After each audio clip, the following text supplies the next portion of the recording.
بہت سے نام ایسے ہیں کہ جو اللہ تعالیٰ کے نام پر رکھے جاتے ہیں اور لفظ عبد ساتھ میں جوڑا جاتا ہے، جیسے عبداللہ، عبد الرحمن، عبد القادر، عبد الخالق، عبد القیوم، عبد القدوس۔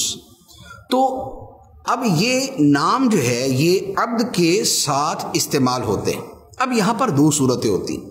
اللہ تعالیٰ کے کچھ نام ایسے ہیں کہ جو صرف اللہ ہی کے لیے استعمال ہو سکتے ہیں، کسی اور کے لیے نہیں۔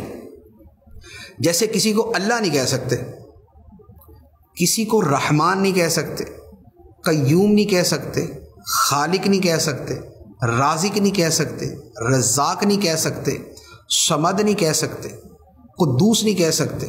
تو یہ میں نے کچھ نام آپ کے سامنے عرض کیے۔ قدیر نہیں کہہ سکتے۔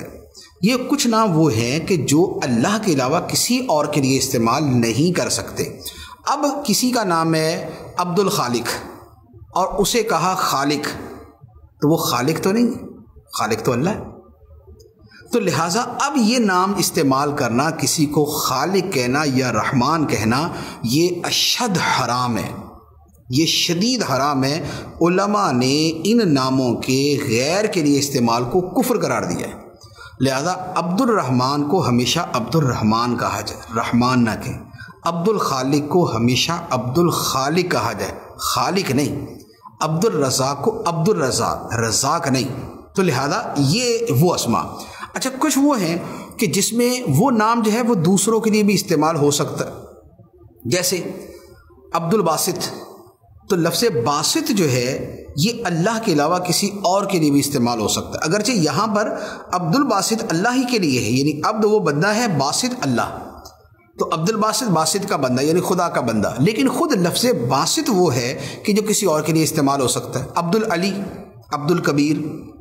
تو اب علی اور کبیر یہ بھی کسی کا نام رکھا جا سکتا ہے۔ تو لہذا ایسے نام ہیں تو وہاں پر بھی عبد کے ساتھ ہی بولنا چاہیے کہ بہرحال وہاں پر مراد اللہ تعالیٰ کی ذات ہوتی ہے اور بندہ عبد کے ساتھ ہی مراد ہوتا ہے۔ لیکن تب بھی حکم کے اعتبار سے یہ فرق ہے کہ جو اللہ کے خاص نام ہیں وہ اللہ کے علاوہ کسی کے لیے استعمال نہیں ہو سکتے، اور جو اس سے ہٹ کر نام ہیں وہ اگر دوسرے کے لیے بول بھی دیے، کسی کو باسط کہہ دیا، کسی کو علی کہہ دیا، کبیر کہہ دیا، رشید کہہ دیا، تو اس کے اوپر کوئی حکم نہیں ہے۔